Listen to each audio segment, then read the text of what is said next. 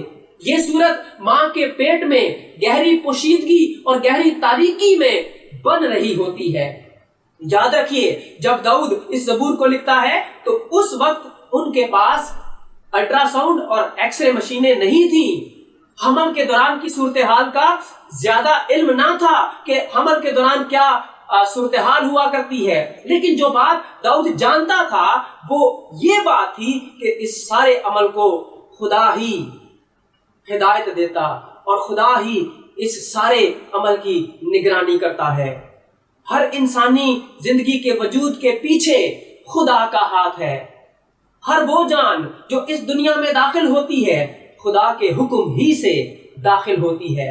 خدا ہی وہ ہستی ہے جو بڑی احتیاط کے ساتھ ہر انسانی زندگی کو ماں کے پیٹ میں صورت دیتی اور پھر تخلیق کرتی ہے۔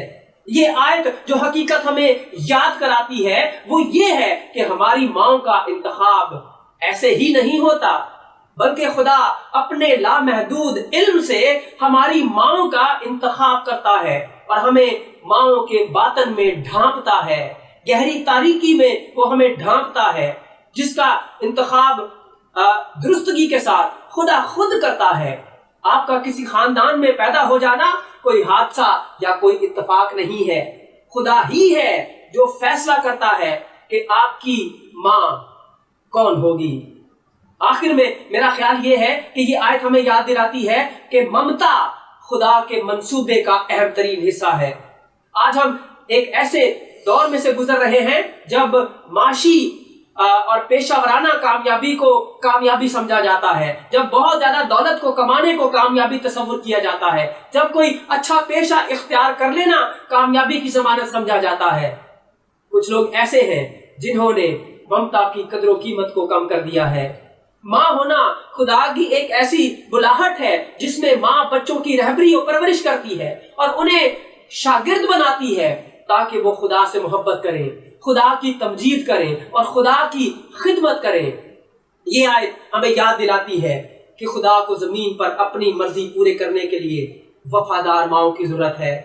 بائبل مقدس داؤد کی ماں کے متعلق زیادہ تفصیلات نہیں بتاتی، بہت کم معلومات ہے جو ہمیں داؤد کی ماں کے متعلق ملتی ہے، لیکن جو کچھ معلومات داؤد کی ماں کے متعلق ہمیں ملتی ہے وہ بہت ہی خوبصورت، بہت ہی شاندار اور بہت ہی زوردار ہے۔ داؤد نے زبور 86 کی 16ویں آیت میں اپنی ماں کے متعلق بات کرتے ہوئے کچھ یوں کہا۔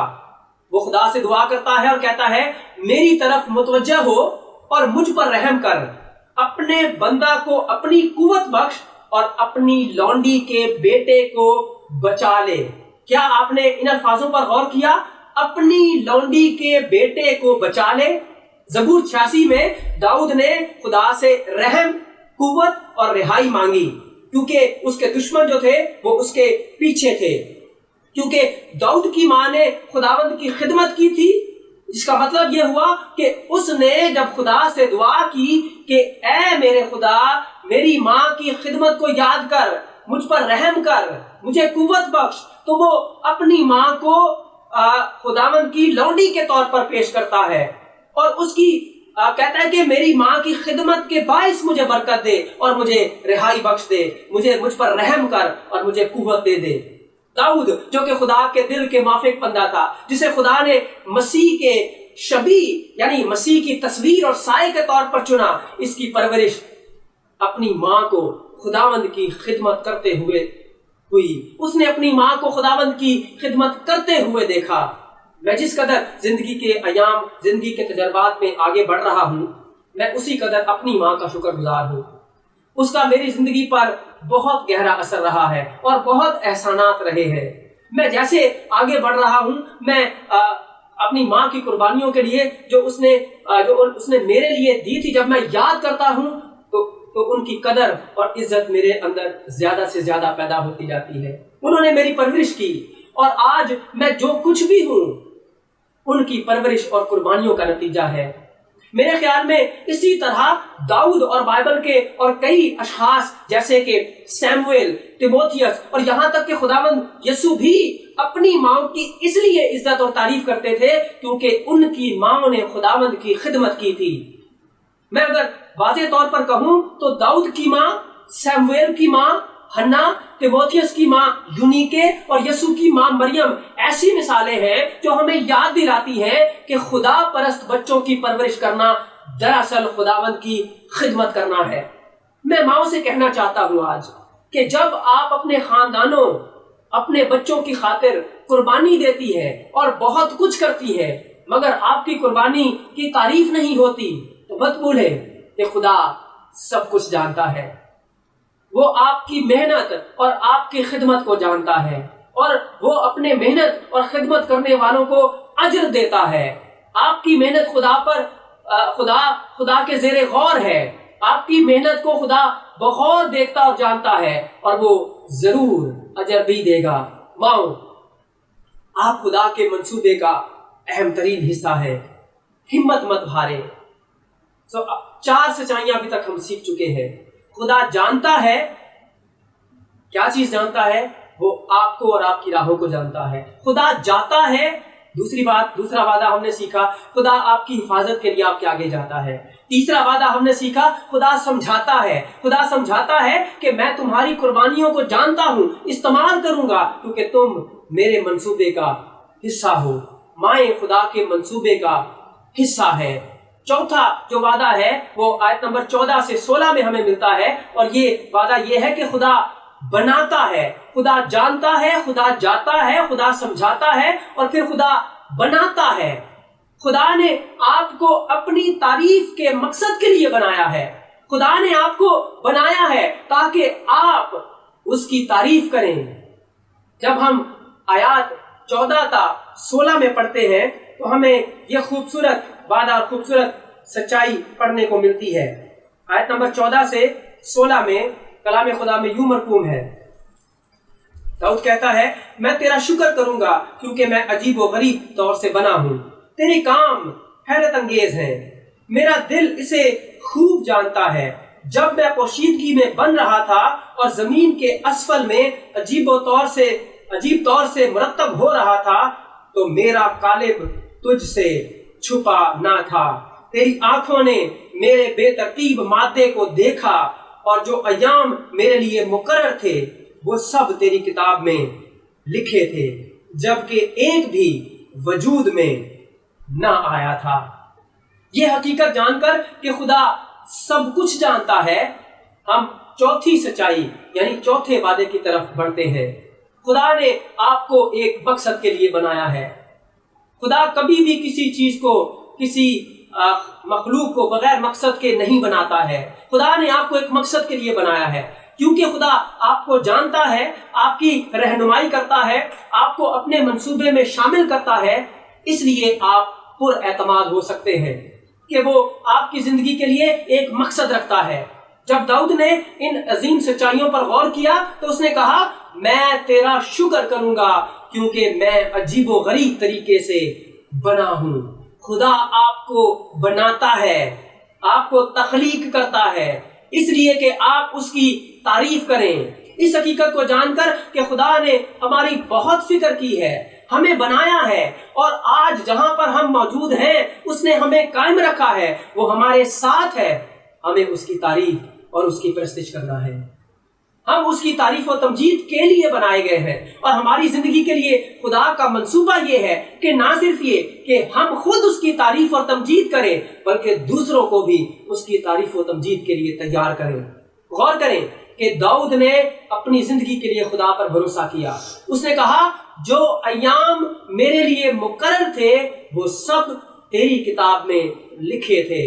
اکثر اوقات ہم فکر مند ہو جاتے ہیں، ہم فکر کرتے ہیں آنے والے وقت کے بارے میں، اور ہم کہتے ہیں کہ آنے والے وقت میں کیا ہوگا، ہم آنے والے گھنٹوں، ہفتوں، مہینوں میں کیسے گزریں گے، یہ سوالات ہماری زندگی میں اٹھتے ہیں۔ لیکن یاد رکھیں، خدا نے پہلے ہی سے منصوبہ تیار کر لیا ہے۔ وہ جانتا ہے کہ اس زمین پر آپ کے ایام کتنے ہیں، اور وہ یہ بھی جانتا ہے کہ وہ کیسے ضروریات زندگی آپ کے لیے مہیا کرے گا۔ وہ آپ کے لیے، آپ کے پیچھے باڑ لگاتا ہے، وہ آپ کی راہوں کو صاف کرتا ہے، اس لیے اس نے ہمیں بنایا ہے کہ ہم اس کی تعریف کریں۔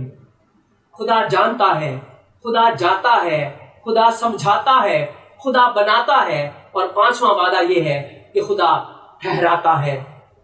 آیت نمبر 17 سے 18 کو جب ہم پڑھتے ہیں تو یہاں ہمیں یہ خوبصورت الفاظ ملتے ہیں، اے خدا تیرے خیال میرے لیے کیسے بیش بہا ہے، ان کا مجموعہ کیسا بڑا ہے، اگر میں ان کو گنوں تو وہ شمار میں ریت سے بھی زیادہ ہے، جاگ اٹھتے ہی تجھے اپنے ساتھ پاتا ہوں۔ خدا ٹھہراتا ہے۔ خدا کیا ٹھہراتا ہے؟ خدا کے خیال آپ کے لیے بیش بہا ہے، بیش قیمتی ہے۔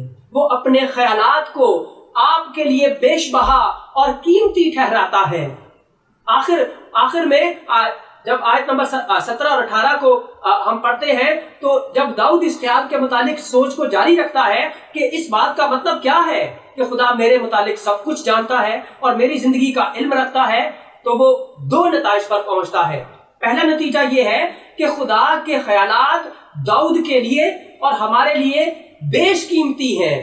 اس کا مطلب یہ ہے کہ خدا کے خیالات اور خواہشات داؤد کے لیے اور ہمارے لیے اچھے ہیں، اس کے خیالات ہمارے لیے برے نہیں ہیں۔ اگر خدا نے وقت لے کر ہمیں صورت دی، وہ ہمیں جانتا ہے، ہماری زندگیوں کی منصوبہ بندی کرتا ہے اور ہماری زندگیوں کو مقصد دیتا ہے، تو صرف ایک منطقی نتیجہ یہ نکلتا ہے کہ ہم خدا کے نزدیک بہت خاص ہیں۔ جب داؤد کہتا ہے کہ اے خدا تیرے خیال میرے لیے کیسے بیش بہا ہیں، تو وہ خدا کے لامحدود علم اور حکمت پر بھروسہ کرتے ہوئے محسوس کرتا ہے کہ خدا کی خواہشات اور خیالات اس کے لیے اور ہمارے لیے اچھے ہیں۔ دوسری حقیقت جس پر داؤد اختتام کرتا ہے وہ یہ ہے کہ خدا اس کے متعلق نہ صرف یہ کہ اچھے خیالات رکھتا ہے بلکہ بہت سوچتا ہے۔ جب داؤد یہ کہتا ہے کہ اے خدا تیرے خیال میرے لیے کیسے بیش بہا ہے، ان کا مجموعہ کیسا بڑا ہے، اور اگر میں ان کو گنوں تو وہ شمار میں ریت سے بھی زیادہ ہے، تو وہ یہ کہنا چاہتا ہے کہ خدا میرے متعلق بہت سوچتا ہے۔ بعض اوقات یہ جاننا کہ کوئی شخص آپ کے متعلق سوچ رہا ہے بہت ہی بامعنی ہوا کرتا ہے، یوں لگتا ہے جیسے دنیا مل گئی ہو، اس سے اطمینان اور تسلی محسوس ہوتی ہے۔